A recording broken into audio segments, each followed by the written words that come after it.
بیمار ہاتھوں میں ہتھکڑیاں پہنے بیمار ہاتھوں میں ہتھکڑیاں پہنے گلے میں کے گلا بار اس کے میں گلا بار اس کے اتارے لحد میں بھلا کون آشا لحد میں بھلا کون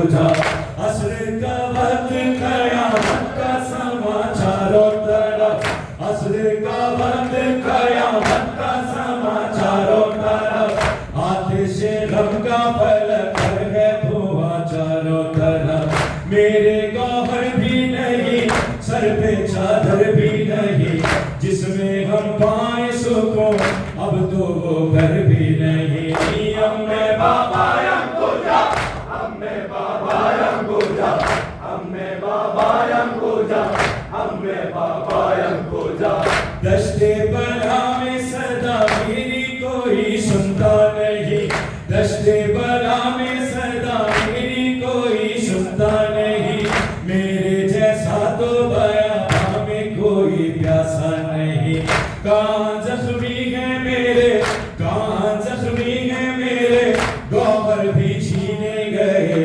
آگ دامن میں لگی کرتا بھی خون سے بھرا امّے بابا ینگوجا امّے بابا ینگوجا امّے بابا ینگوجا امّے بابا ینگوجا اب نہ اکبر ہے نہ قاسم ہے نہ بابا نہ چچا اب نہ اکبر ہے نہ قاسم ہے نہ بابا نہ چچا یہ تماچوں کے نشاں کس کو دکھاؤں میں بھلا میرے اشکوں کی دوا ہر قدم تازہ جفا دل سے آتی ہے صدا ہے یتیمی کی سزا امّے بابا ینگوجا امّے بابا ینگوجا امّے بابا ینگوجا امّے بابا ینگوجا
لبيك يا حسين لبيك يا حسين لبيك يا حسين محمد وآل محمد صلوات اللهم صل على محمد وآل محمد أجل فرجك. السلام عليك يا رسول الله.